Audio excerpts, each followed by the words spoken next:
आपको हम बताएंगे वैद्युत द्विध्रुव पर बलयुग्म का आघूर्ण।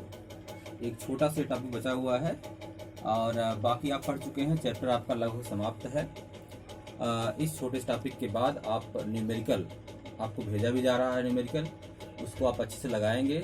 जो नहीं आएगा उसको आप कमेंट करके बताएंगे हमको, तो यहाँ क्लास में बता देंगे आपको, या हम उसको लगा करके आपको व्हाट्सएप कर देंगे, आपको उसका आंसर मिल जाएगा। लेकिन आपको पूरी मेहनत करनी पड़ेगी, क्योंकि जितना ही आपका हाथ चलेगा, जितना ही आप प्रैक्टिस करेंगे, उतना ही आपको नॉलेज बढ़ेगा, आपका उतना ही आपको नॉलेज होगा। तो ये चलिए इस टॉपिक पे आते हैं, वैद्युत द्विध्रुव पर बलयुग्म का आघूर्ण। आप जानते हैं कि वैद्युत द्विध्रुव जो होता है वह दो आवेशों से मिल करके बना हुआ एक निकाय होता है, जिसमें दो बराबर और विपरीत प्रकृति के आवेश परस्पर अल्प दूरी पर रखे होते हैं। यहाँ पर ये आपको जो दिख रहा है यह वैद्युत द्विध्रुव है। इसमें एक आवेश है धनात्मक प्लस क्यू आवेश, आप देख ही रहे हैं, दूसरा है माइनस क्यू आवेश। इसको वैद्युत क्षेत्र की दिशा से थीटा कोण बनाते हुए रखा गया है। कहने का मतलब कि वैद्युत क्षेत्र की जो डायरेक्शन है, दिशा है, यहाँ पर वो बनाई गई है लेफ्ट टू राइट। ये एरो जो लगा हुआ है यह वैद्युत क्षेत्र की दिशा को प्रदर्शित कर रहा है। और इस वैद्युत क्षेत्र में ये जो वैद्युत द्विध्रुव हमारा है ये रखा हुआ है। अब क्योंकि यह दो आवेशों से मिलकर बना हुआ है और वैद्युत क्षेत्र में यदि कोई आवेश स्थित है तो उस पर बल कार्य करता है। तो यहाँ पर धन आवेश है तो उस पर भी बल कार्य करेगा, ये ऋण आवेश है इस पर भी बल कार्य करेगा। आपको पता है कि वैद्युत क्षेत्र में धन आवेशित कण जो होता है वह वैद्युत क्षेत्र की दिशा में चलता है, क्योंकि वैद्युत क्षेत्र की दिशा में उस पर एक बल कार्य करता है। जबकि जो ऋण आवेश होता है उस पर उतना ही बल कार्य करेगा जितना कि धन आवेश पर कार्य करता है, लेकिन वैद्युत क्षेत्र के विपरीत दिशा में चलता है ये, क्योंकि जो बल की दिशा होती है वह वैद्युत क्षेत्र के विपरीत होती है। इतना समझ गए होंगे। तो यहाँ पर प्लस क्यू आवेश पर एक बल काम करेगा एफ की वैल्यू बता रहे हैं आपको भी हम। एफ बल कार्य करेगा कहाँ? वैद्युत क्षेत्र की दिशा में। और इस माइनस क्यू आवेश पर उतना ही बल कार्य करेगा जितना कि यहाँ काम कर रहा था, लेकिन वैद्युत क्षेत्र के विपरीत दिशा में काम करेगा, क्योंकि ऋणात्मक आवेश है और वैद्युत क्षेत्र की दिशा जो है वह राइट की तरफ है, तो लेफ्ट की तरफ काम करेगा। मतलब ये दो बराबर बल हैं, दो बराबर बल लगे हुए हैं, दोनों की दिशाएं विपरीत हैं और दोनों परस्पर कैसे बल हैं? समांतर बल हैं, ये पैरेलल फोर्सेज हैं। तो जब दो बराबर विपरीत और समांतर, इनक्वालिटी है बराबर विपरीत और समांतर, जब दो बराबर विपरीत और समांतर बल किसी पिंड पर लगकर उसको घुमाने का प्रयास करते हैं, रोटेट करने का प्रयास करते हैं, तो बलों का जो ऐसा जोड़ा होता है वह बलयुग्म कहलाता है। कहने का मतलब यह दोनों बल मिलकर के एक बलयुग्म बनाएंगे। तो यह जब ये इसको ये इधर खींचेगा, ये ऊपर खींचेगा, तो ये जो आपका द्विध्रुव है ये घूम करके सीधा हो जाएगा। कहाँ आ जाएगा? ये वैद्युत क्षेत्र की दिशा में आ जाएगा। तो कहने का मतलब जो बलयुग्म लगा हुआ है वह इस द्विध्रुव को घुमाने का प्रयास कर रहा है, रोटेट करने का प्रयास कर रहा है। ठीक है, तो इस बलयुग्म का एक अपना आघूर्ण भी होगा, तो आघूर्ण भी हम निकाल लेंगे। तो यहाँ पर हमको क्या निकालना है? वैद्युत द्विध्रुव पर लगे हुए बलयुग्म का आघूर्ण। बलयुग्म आपको पता होगा, जैसे नल की टोटी को घुमाना, या बस या कार की स्टीयरिंग को घुमाना, या ताले में चाबी को घुमाना। जब दो बल बराबर लगते हैं विपरीत दिशा में तो बलों का जोड़ा बलयुग्म कहलाता है, और वह बलयुग्म जितने फोर्स से घुमाने का प्रयास करता है उसको क्या कहते हैं? बलयुग्म का आघूर्ण कहा जाता है। बलयुग्म का आघूर्ण निकालना होता है, उसका फार्मूला होता है, बलयुग्म के आघूर्ण किसे दिखाते हैं? टाउ से। टाउ बलयुग्म का आघूर्ण होता है टाउ। ये निकलता कैसे है? इन दोनों बलों में से कोई एक बल ले लीजिए, बल का क्या हो जाएगा? एफ इंटू, दोनों बल बराबर हैं, दोनों बलों में से कोई एक बल हो गया, और इन दोनों बलों के बीच की न्यूनतम दूरी, शॉर्टेस्ट डिस्टेंस। अब देखिए इस बल की डायरेक्शन ये है, मतलब ये वाली डायरेक्शन है, इसकी डायरेक्शन इधर की तरफ है, तो इनके बीच की जब शॉर्टेस्ट डिस्टेंस कही जाएगी तो ये ये देखिए शॉर्टेस्ट डिस्टेंस है, यहाँ से लेकर के यहाँ तक की जो डिस्टेंस है, क्योंकि यह क्रिया रेखा जो है नीचे वाले बल की है और यह क्रिया रेखा ऊपर वाले बल की है, तो शॉर्टेस्ट डिस्टेंस आपकी ये हो गई। अब यह दूरी आप निकाल लीजिए, दोनों बलों में से आपने एक बल ले लिया और इनके बीच की जो ये लंबवत दूरी है, इस दूरी का अगर हम गुणा कर देते हैं तो हमको क्या मिल जाएगा, बल युग्म का आघूर्ण प्राप्त हो जाएगा। आपको बल युग्म का आघूर्ण, एक मिनट, आपको बल युग्म का आघूर्ण यहां पर प्राप्त हो जाएगा, दोनों बलों में से कोई एक बल और दोनों बलों के बीच की दूरी। अब यह दूरी कैसे प्राप्त होगी आपको, देखिए यह जो त्रिभुज बना हुआ आपका है, ये कैसा त्रिभुज है, समकोण त्रिभुज है, और इस द्विध्रुव को क्षैतिज से थीटा कोण पर बनाते हुए रखा गया है। तो और 2l क्या है, ये द्विध्रुव की लंबाई आपको पता ही है, दोनों आवेश परस्पर अल्प दूरी 2l पर रखे होते हैं द्विध्रुव में। तो साइन थीटा इक्वल टू हो जाएगा लंब बटे कर्ण, ये लंब हो गया और कर्ण का मान 2l है, तो साइन थीटा इक्वल टू लंब बटे 2l, तो लंब का मान हो जाएगा तिरछा गुणा 2l साइन थीटा। तो ये दूरी क्या हो गई, 2l sine theta, sine theta equal to लंब बटे कर्ण से इस लंब का मान हो जाएगा 2l साइन थीटा। तो यह जो दूरी है 2l साइन थीटा, अगर यह 2l साइन थीटा इसी में मल्टीप्लाई कर दें 2l साइन थीटा, दोनों बलों में से हमने एक बल ले लिया और दोनों बलों के बीच की जो शॉर्टेस्ट डिस्टेंस थी, न्यूनतम दूरी थी, वो हमने ले लिया और यहाँ गुणा कर दिया, तो क्या मिला हमको, बल युग्म का आघूर्ण। बल युग्म का आघूर्ण मतलब ऐसा बल जो कि इसको एंटी क्लॉकवाइज या क्लॉकवाइज घुमाने का प्रयास करे, उसे क्या कहते हैं, बल युग्म का आघूर्ण कहा जाता है। अब F का मान क्या निकलेगा, अच्छा F का मतलब हुआ इस Q आवेश पर कार्य करने वाला बल। Q आवेश अगर किसी वैद्युत क्षेत्र E में रखा है, तो आपको ये फार्मूला बताया गया था, वैद्युत क्षेत्र की तीव्रता आपने जब पढ़ा हुआ था तो कहा था कि अगर किसी वैद्युत क्षेत्र में कोई आवेश Q रखा हुआ है, वहां आपने परीक्षण आवेश लिया था Q0, तो Q0 जब लिया था तो आपने कहा था कि Q0 परीक्षण आवेश अगर कहीं पर रखा है वैद्युत क्षेत्र में, तो उस पर कार्य करने वाला बल अगर F है, तो एकांक आवेश पर कार्य करने वाला जो बल है वह F अपान Q0 होगा। इसी को हम कहते हैं वैद्युत क्षेत्र की तीव्रता, ये आप जानते हैं पहले से, या F इक्वल टू हो जाएगा Q0 E। तो E वैद्युत क्षेत्र की तीव्रता वाले वैद्युत क्षेत्र में Q0 अगर आवेश रखा हुआ है तो उस पर कार्य करने वाला बल होता है F equal to Q0 E। अब यहाँ आवेश Q रखा हुआ है, क्या हो जाएगा, F इक्वल टू QE, आवेश Q रखा है तो बल क्या काम करेगा, QE, वही बल यहाँ भी होगा, वही बल यहाँ भी होगा। अब ये माइनस आवेश है तो बल की दिशा जो है वो पीछे की तरफ हो जाएगी, और यह धन आवेश है तो आगे की तरफ हो जाएगी, लेकिन बल का मान क्या होगा, F इक्वल टू QE। तो यहाँ रख देंगे हम QE, ये तो परीक्षण आवेश है, ये पहले बताया गया था, यहाँ पर आवेश Q रखा हुआ है, तो क्या हो जाएगा, QE into 2l sine theta, या टाउ इक्वल टू हो जाएगा। अब वैद्युत द्विध्रुव का जो आघूर्ण है, वैद्युत द्विध्रुव का आघूर्ण P बराबर होता है 2QL। अब पता है वैद्युत द्विध्रुव का आघूर्ण बता रहा हूं, वैद्युत द्विध्रुव के बल युग्म का आघूर्ण निकाल रहे हैं। वैद्युत द्विध्रुव का जो आघूर्ण होता है वह P बराबर 2QL होता है, दोनों आवेशों में से कोई एक आवेश गुणे उन आवेशों के बीच की दूरी Q गुणे 2L अर्थात 2QL। तो 2QL जो है, देखिए 2QL, इन तीनों प्लेस क्या रखेंगे, P, वैद्युत द्विध्रुव का आघूर्ण P रखा जाता है, तो हो जाएगा P into E into sine theta.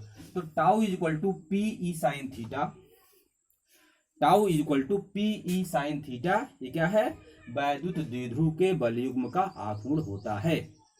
अगर आप इसको वेक्टर रूप में जाना चाहें, क्योंकि यहाँ पर टाउ जो है यह वेक्टर क्वांटिटी है, P वेक्टर क्वांटिटी है, E वेक्टर क्वांटिटी है, तो आप जानते हैं कि A cross B equal to AB sine theta होता ही है, A cross B equal to AB sine theta. तो यहाँ पर जो टाउ है, इस वेक्टर का मान निकालना चाहे आप, तो जो PE साइन थीटा है इसको vector P cross vector E रूप में लिखा जा सकता है, ये वेक्टर स्वरूप है।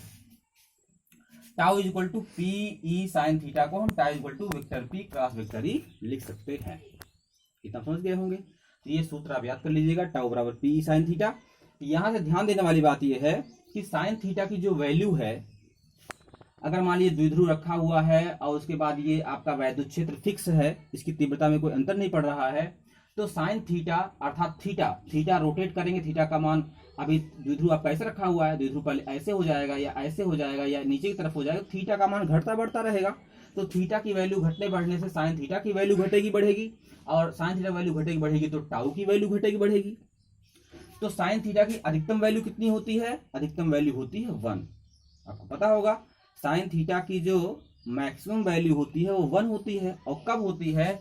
जब थीटा बराबर होता है 90 डिग्री। जब थीटा इक्वल टू 90 डिग्री होगा तो उस समय जो टाउ आपका होगा वो टाउ मैक्स लिखा जाएगा, मतलब ये अधिकतम बलयुग्म का आघूर्ण है। टाउ मैक्सिमम इक्वल टू हो जाएगा P इंटू ई, और ये tau maximum P equal to P into E कब होगा? जब थीटा का मान 90 होगा, अर्थात हमारा ये वैद्युत द्विध्रुव जो है वह वैद्युत क्षेत्र की दिशा के लंबवत रखा हो। वैद्युत क्षेत्र की जो दिशा है इसके लंबवत अगर रखा है, उस अवस्था में थीटा का मान 90 होगा, तो ये फार्मूला हमारा बनेगा। यहां से आप अगर इसको वैद्युत द्विध्रुव के आघूर्ण को परिभाषित करना चाहें तो परिभाषित भी कर सकते हैं। P इक्वल टू हो जाएगा tau maximum divide by E. P equal to हो जाएगा टाउ मैक्सिमम डिवाइड बाई ई।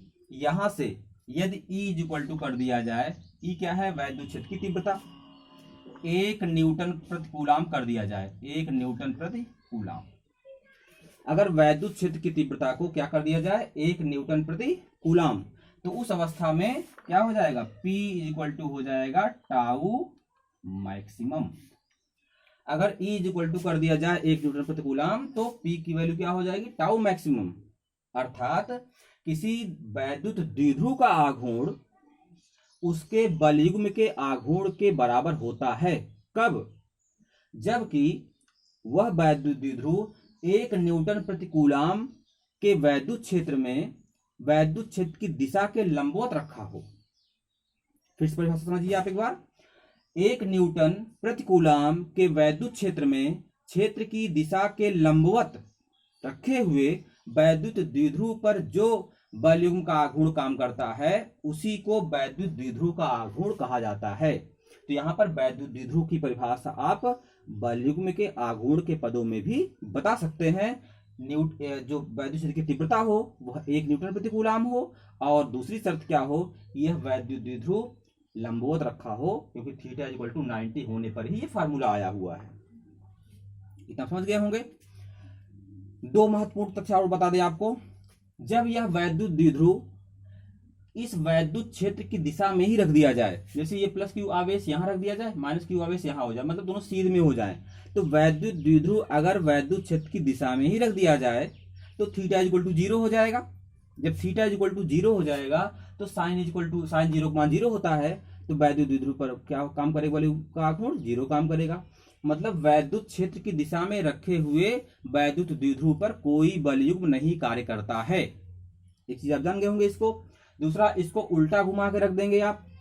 अगर इसको उल्टा घुमा के रख देंगे, प्लस क्यू को इधर कर देंगे, माइनस क्यू को इधर कर देंगे, तो दिशा हो जाएगी 180 अंश, क्योंकि माइनस आवेश से प्लस आवेश, माइनस आवेश यहां पर है और प्लस आवेश यहां है, तो ये डायरेक्शन जो है वो वैद्युत द्विध्रुव की दिशा होती है, उसके आघूर्ण की दिशा होती है। और वैद्युत क्षेत्र इधर की तरफ है तो कोण कितना बनेगा? 180 अंश का कोण बनेगा। तो अगर वैद्युत द्विध्रुव को उलट कर रख दिया जाए तो उस अवस्था में थीटा का मान 180 हो जाएगा, तो साइन 180 का मान भी 0 होता है, तो उस अवस्था में भी बलयुग्म इस पर नहीं कार्य करेगा। तो वैद्युत क्षेत्र की दिशा में या उसके विपरीत दिशा में रख दिया जाए तो वैद्युत द्विध्रुव पर कोई बलयुग्म नहीं कार्य करता है। और बलयुग्म कब ज्यादा कार्य करेगा? बलयुग्म का आघूर्ण मैक्सिमम कब होगा? जब यह वैद्युत क्षेत्र की दिशा के लंबवत रखा गया हो। समझ गए होंगे आप। तो ये आप महत्वपूर्ण आपका टॉपिक है, सूत्र है, इसको आप याद कर लेंगे। ये चैप्टर तो खत्म हो गया। इस चैप्टर में आपको सारी चीजें जो है बहुत अच्छे से समझाई गई हैं, अच्छे से बताई गई हैं। वीडियो को आप रोक रोक करके देख लेंगे, समझ नहीं आएगा फिर उसको समझ लेंगे, तो सारी चीजें आपको क्लियर हो जाएंगी। न्यूमेरिकल आपको भेजे जा रहे हैं, आप लगातार उसको लगाइए, कुछ न्यूमेरिकल कुछ बच्चों ने जो है रिएक्ट किए हुए हैं, तो वो 2-3 न्यूमेरिकल हैं, मैं बताने की कोशिश कर रहा हूँ यहाँ पे, जो टाइम मिलेगा उतना चलेगा। तो लेकिन बाकी न्यूमेरिकल आप सब बताएंगे, मैं न्यूमेरिकल आपको लगा कर भेजूंगा। न्यूमेरिकल से आप दूर भागेंगे तो आप सफल नहीं हो पाएंगे। इसलिए खूब मेहनत करके जितना भी दिमाग लगाना हो उतना आप दिमाग लगा लीजिए और सॉल्व कीजिए। इस न्यूमेरिकल का जो नोट्स है वो आपका अलग होना चाहिए, वो अलग होना चाहिए। उसके बाद ही जो है आप उसको बिल्कुल गाइड की तरह आप जो है उसको जब भी आपको काम पड़ेगा, आपको जरूरत होगी, आप उसको देख सकते हैं, उसका सलूशन प्राप्त कर सकते हैं। एक क्वेश्चन देखिए, इसमें किसी लड़के ने भेजा 15वां क्वेश्चन क्या था, ऐसे कुछ मैं क्वेश्चन पढ़ दे रहा हूँ, आप उसको नोट भी कर लेंगे। किसी छात्र ने पूछा था इसको कि ये सर ये समझ में नहीं आया हुआ है, तो मैं क्वेश्चन पढ़ रहा हूँ, उसको आप नोट कर लीजिएगा। समान परिमाण के दो आवेश एक दूसरे पर 2 न्यूटन का बल आरोपित करते हैं। फिर सुनिए एक बार। समान परिमाण के दो आवेश एक दूसरे पर 2 न्यूटन का बल आरोपित करते हैं। उनके बीच की दूरी 0.5 मीटर कम कर देने पर उनके बीच का बल 18 न्यूटन हो जाता है। वो सिंपल सा क्वेश्चन है। तो क्या करना है, आवेशों के बीच की प्रारंभिक दूरी कितनी थी, पहला क्वेश्चन ये है। दूसरा है प्रत्येक आवेश का परिमाण क्या था। ध्यान दीजिए, 2 आवेश हैं और दोनों आवेश जो है वो बराबर परिमाण के हैं। तो हम मानते हैं एक आवेश आपका Q है, दूसरा भी आवेश Q है। ध्यान दीजिएगा, दोनों धन आवेश हैं, दोनों के बीच की जो डिस्टेंस है वो मान लीजिए R है। डिस्टेंस क्या है इसकी, R डिस्टेंस पर 2 समान आवेश रखे गए हैं। इनके बीच में जो बल कार्य कर रहा है वो 2 न्यूटन का बल है। बल कितना कार्य कर रहा है, 2 न्यूटन का। प्रारंभिक बल जो है वह 2 न्यूटन का है जब दूरी R है और दोनों आवेश Q के हैं। एक कंडीशन ये हो गई।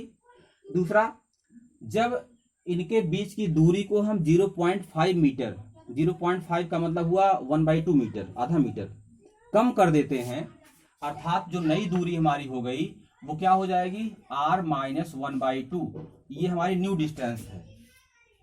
जब दूरी हमने कम कर दिया आधा मीटर, तो दूरी कम करने पर बल ज्यादा काम करेगा, आपको पता ही पहले से है। तो वह जो बल आपका है F2, वह बल हमारा है 18 न्यूटन का। तो जब हमने माफ कीजिए अलग है, जब हमने आधा मीटर दूरी कम कर दिया तो बल 18 न्यूटन का है। और जब दूरी R की थी, प्रारंभिक दूरी थी R की, तो उस समय बल हमारा कितना था, 2 न्यूटन का था। तो पूछ रहा है कि प्रारंभिक दूरी कितनी थी और आवेश का मान कितना था। तो 2 समीकरण बनाना पड़ेगा। चलिए, F1 बराबर 1/4 पाई एप्सिलॉन 0, जहां पर ये न लिखा हो कि आवेशों के बीच में कोई माध्यम है, वहां पर ये अंडरस्टूड रहता है कि वहां आवेशों के बीच वायुवार निर्वात है, तो के का प्रयोग नहीं करते वहां पे। इनटू Q1 Q2 आप करते हैं। कूलाम का जो नियम है 1/4 pi epsilon 0 into Q1 Q2 upon R²। तो दोनों आवेश Q हैं, जब दोनों का आप मल्टीप्लाई करेंगे तो क्या हो जाएगा, यहाँ पे Q² डिवाइड बाय क्या हो जाएगा, R²। यह दोनों के बीच पहली बार कार्य करने वाला बल है। और यह बल कितने न्यूटन का है, 2 न्यूटन का। ये हो गया 2 न्यूटन का, ये दिया हुआ है। जब दूरी R हमने माना है तो बल कितना है, F1 का मान कितना है, 2 न्यूटन का है। ये हो गया आपका इक्वेशन नंबर 1। दूसरी पोजीशन में आ जाइए। F2 का मान क्या होगा, जब हमने दूरी को आधा मीटर कम कर दिया, 1/2 मीटर लेस कर दिया हमने, आवेश वही है, आवेशों का परिमाण वही है, उसमें कोई डिफरेंस नहीं है। तो बल हमारा हो गया 18 न्यूटन का। तो यहाँ हम दूसरी स्थिति में क्या है, 1/4 पाई एप्सिलॉन 0, Q² वही रहेगा। दूरी आधा मीटर कम हो गई तो ये R - 1/2 का होल स्क्वायर हो गया। ये डिफरेंस आ गया दोनों में। तो बल कितना हो गया हमारा, 18 न्यूटन का। समीकरण नंबर 2 हो गया। अब हमको Q निकालना है, R निकालना है। चलिए डिवाइड कर देते हैं इसको। समीकरण अगर 1 में हम 2 से डिवाइड करेंगे, 1 में हम 2 से अगर डिवाइड कर दे रहे हैं तो कितना हो जाएगी, ये भाग दे दीजिए। 1/4 पाई एप्सिलॉन 0 इससे कट जाएगा, Q² से कटेगा। यहाँ 1/r² बचेगा और ये 1/r-1/2 का होल स्क्वायर। जब भाग देंगे तो ये उल्टा हो जाएगा, तो क्या हो जाएगा यहाँ पे r-1/2 का होल स्क्वायर, ये चीज चली जाएगी ऊपर और ये आपका जो है r² आ जाएगा नीचे, बराबर यहाँ क्या होगा 2 में भाग देंगे 18 का, तो 2/18 हो गया, अर्थात ये 1/9 हो गया। 2/18 काटेंगे आप, 1/9 आ जाएगा।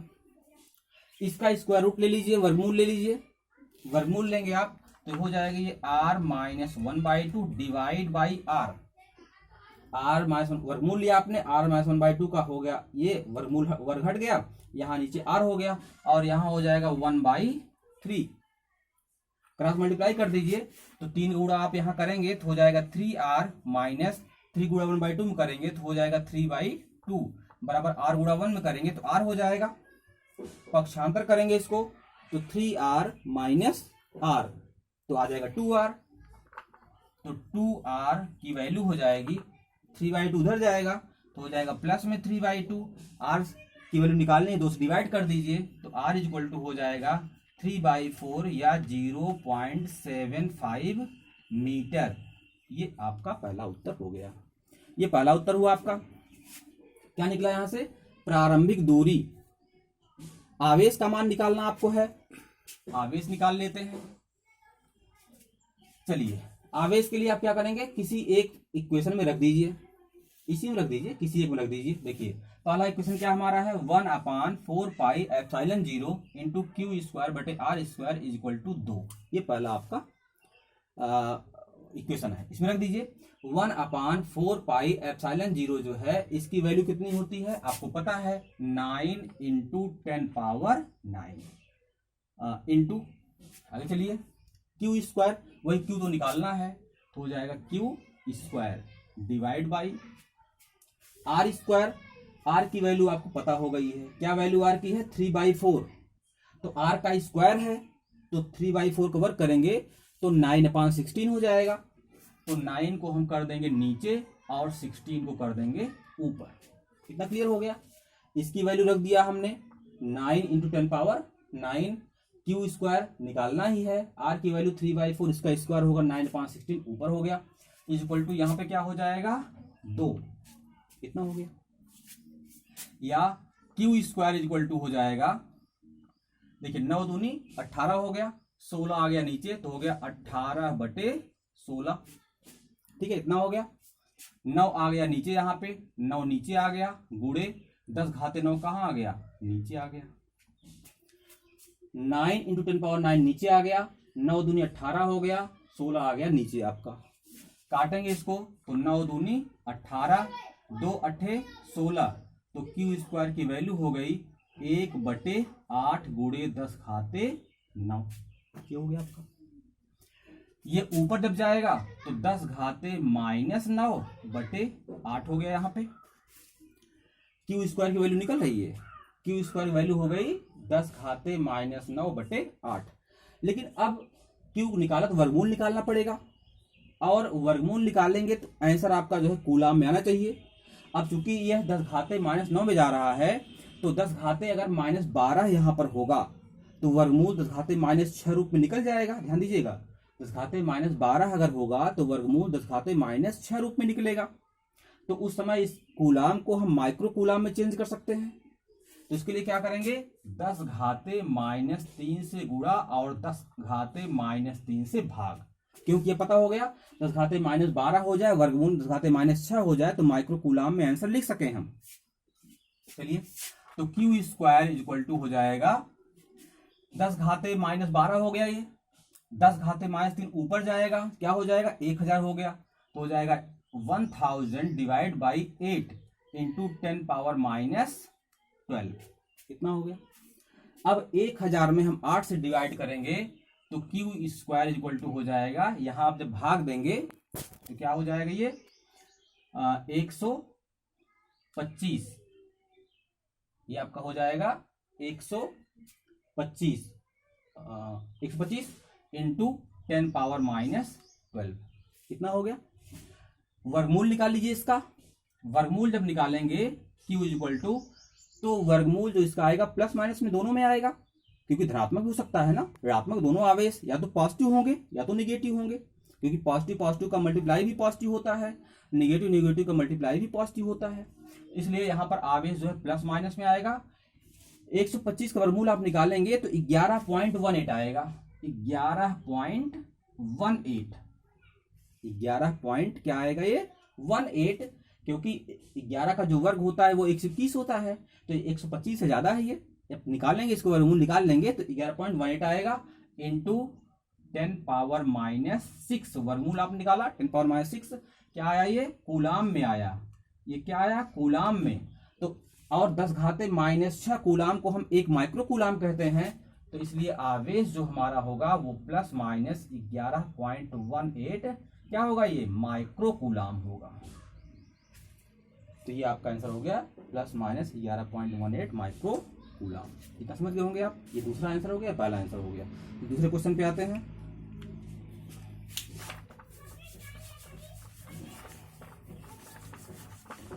दूसरे क्वेश्चन पे आ जाते हैं। थोड़ा सा वीडियो अगर बड़ा हो जाता है तो अपलोड होने में दिक्कत होती है, नहीं तो क्वेश्चन तो आपको हम सारे एक साथ करा देते। आप अच्छे से क्वेश्चन सब लगाइए, लगाने के बाद जो दिक्कत होती है वो दिक्कत हमको बताइए। देखिए एक त्रिभुज ऐसे बना हुआ है। किसी ने पूछा था कि सर वो त्रिभुज वाला जो क्वेश्चन है वो क्वेश्चन 15वां है, कौन सा है, नहीं आ रहा है। त्रिभुज बना हुआ है ये, ठीक है। ये 5 सेंटीमीटर एक भुजा है, 3 सेंटीमीटर दूसरी भुजा है, 4 सेंटीमीटर तीसरी भुजा है, ठीक है। ए बिंदु है, बी बिंदु है, सी बिंदु है, समझ गए होंगे। Q1 आवेश यहां पर जो रखा है Q1 आवेश वो प्लस माइनस 1.2 इंटू 10⁻⁻8 कूलाम का है। Q2 आवेश यहां रखा हुआ है, ये है माइनस 1.6 इंटू 10⁻⁻8 कूलाम का है। ये आवेश है। तो बिंदु सी पर कितना तीव्रता कार्य करेगी वो तीव्रता आपको बतानी है। बिंदु सी पर कितनी तीव्रता काम करेगी वो तीव्रता बतानी है। Q1 आवेश का मान ये है, Q2 आवेश का मान ये है, बिंदु सी पर तीव्रता आपको निकालनी है। तो बहुत सिंपल सा क्वेश्चन है। पहली चीज तो ये कि ये 3 है, ये 4 है, ये 5 है, तो ये राइट एंगल ट्रायंगल हो गया। इसमें राइट एंगल कौन सा होगा, कौन सा कोण 90 अंश होगा, ये वाला कोण आपका 90 अंश होगा, ये कोण 90 अंश होगा।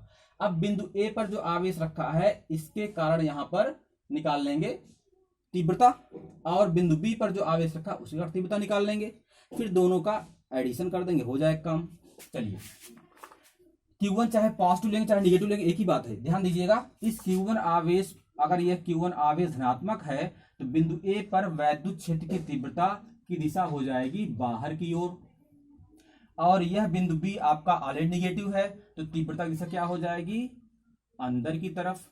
दोनों बीच कोण कितना काम करेगा 90 अंश, ये 90 है तो ये भी 90 बचेगा। अगर यह आपका ऋणात्मक आवेश है तो इस पर जो दिशा होगी नीचे की ओर काम करेगी, और ये ऑलरेडी नीचे की तरफ है ही है, ऋणात्मक आवेश है नीचे की ओर रहेगा तो 90 अंश ये भी होगा।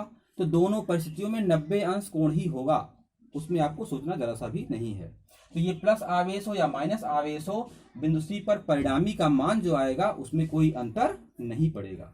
चलिए तो बिंदु ए पर जो आवेश रखा हुआ है इसके कारण बिंदु सी पर जो तीव्रता है उसका मान क्या है E1 is equal to 1/4πε0 into Q/r²। Formula होता है, Q का मान आप देख ही रहे हैं 1.2 इंटू 10⁻⁻8, ये आपका Q हो गया अपान r²। दूरी ये 3 है सेंटीमीटर में, मीटर बनाएंगे इसको तो 3 इंटू 10⁻⁻2 मीटर बन गया, r² है आपका, ये हो गया। तो ये E1 निकल गया 1/4πε0 इंटू Q/r², फार्मूला ही होता है। तो ये हो गया। दिशा कहाँ हो जाएगी ऊपर की तरफ हो जाएगी। आपको इसमें दिशा नहीं बतानी है, कोई परिमाण निकालना है।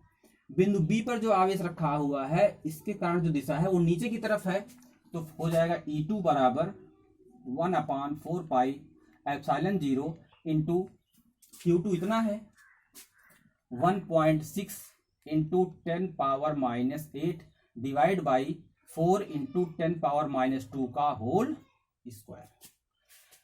सेंटीमीटर था, बना लिया हमने इसको मीटर में। चलिए अब एक बल इधर हो गया, माफ कीजिए तीव्रता, एक तीव्रता इधर हो गई और एक तीव्रता नीचे हो गई, तो इसका परिणामी निकाल लीजिए। जब एक ही बिंदु पर दो तीव्रताएं हैं तो फार्मूला क्या हो जाएगा, R is equal to under A square plus B square plus 2ab cos theta वाले फार्मूले से थीटा 90 होने पर पूरा पोर्शन 0 हो जाएगा।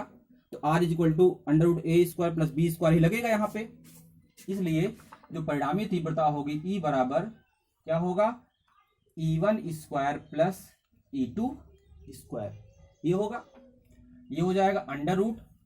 E1 की वैल्यू आप देख ही रहे हैं, E2 की वैल्यू देख रहे हैं, इसका वर्ग रखना पड़ेगा। चलिए 1/4 पाई एप्सिलॉन 0 का होल स्क्वायर, यहां भी होगा यहां भी होगा, कॉमन निकाल लिया। अच्छा अंदर आइए, तो यहां पर इसका वर्ग हम करेंगे तो 1.2 इंटू 10 पावर -8 का होल स्क्वायर कर दे रहे हैं, या ऐसा कर रहे हैं कॉमन ले रहे हैं। इसमें जो है हम यहाँ पे कॉमन ले रहे हैं, जो कॉमन निकल रहा है इसका वर्ग करेंगे, इसका वर्ग करेंगे, ये कॉमन निकल गया। चलिए इसका भी वर्ग करेंगे, 10 पावर -8 का वर्ग होगा तो 10 पावर -16 यहाँ होगा, 10 पावर -16 यहाँ होगा, तो 10 पावर -16 भी हो गया बाहर। अंदर यहाँ पे देखिए 10 पावर -4 होगा, यहाँ भी 10 पावर -4 होगा, तो 10 पावर -4 भी हम ले रहे हैं बाहर की तरफ। अंदर क्या बचेगा, अंदर आइए, यहाँ पे 1.2 का स्क्वायर करेंगे जब तो 1.44, 12 का वर्ग 144 होता है, डिवाइड बाई यहाँ पर 3 का स्क्वायर करेंगे जब 3 के स्क्वायर का स्क्वायर। यहाँ ध्यान देना है 2 दूनी 4 हुआ और इसका वर्ग करना हमको है, तो 4 का वर्ग हो जाएगा 8, तो यहाँ पर क्या निकलेगा 8 निकलेगा। ठीक है, तो 1.2 को स्क्वायर 1.44 हो गया, ये 3 का वर्ग हो जाएगा 9 और 9 का वर्ग 9 9 हो जाएगा 81 प्लस, आगे चलिए यहाँ पे आ जाइए, 1.6 का जो स्क्वायर है ये हो जाएगा 2.56 डिवाइड बाई 4 का वर्ग यहाँ हो जाएगा 4 चौक 16, 16 का वर्ग कितना होगा 256, ये आपका हो गया। चलिए इसका वर्गमूल निकालोगे तो 1/4 जो बाहर हो जाएगा ये वर्ग हट जाएगा, यानी 9 गुणे 10 घाते 9 बाहर निकल गया। 10 घाते -8 जब ऊपर जाएगा, 10 घाते यहाँ पर -16 ये -8 ऊपर जाएगा +8 हो जाएगा, तो -8 बचेगा, इसका वर्गमूल हो जाएगा 10 घाते -4 हो जाएगा। इतना बात क्लियर हो गई। अंदर अंडर रूट में आ जाइए आप, यहाँ पर आप इसको देखिए, यहाँ पर जो आप काटेंगे तो 256 से कट जाएगा, यहाँ पे क्या बचेगा 1/100 आ जाएगा, और यहाँ पर 1.44 डिवाइड बाई क्या है यहाँ पे 81 है, तो अगर इसको आप काटेंगे तो 9 9 81 हो गया, ये 9 9 81 और 9 1 के 9 और 9 6 54 .16 हो गया, प्लस यहाँ आप काटेंगे इसको तो आ जाएगा 1/100, यही तो होगा, ये हो गया आपका 1/100 हो गया। ये 2.56 है तो आप इसको डिवाइड करेंगे 1/100 आ जाएगा। चलिए ये हो जाएगा आपका 9 गुणे 10 घाते 9 में से घटाओगे इसको 4 को तो 5 आएगा, 5 हो गया अंडर रूट, यहाँ पर 0.16 है, 0.16 को आप 16/100 कर सकते हैं, तो ये हो जाएगा 16/900, 16/900 प्लस 1/100, इस प्रकार से हो गया। ये हो गया आपका 9 × 10 पावर 5 अंडर रूट, यहाँ पे क्या हो जाएगा 900 और यहाँ पे हो जाएगा आपका 16 प्लस 100 से भाग दो, यहाँ पे आ जाएगा 9, तो आ जाएगा अंडर रूट, ये 16 9 25, 25/900 करड़ी में, और ये आपका ऑलरेडी है ही है, इंटू 9 × 10 पावर 5।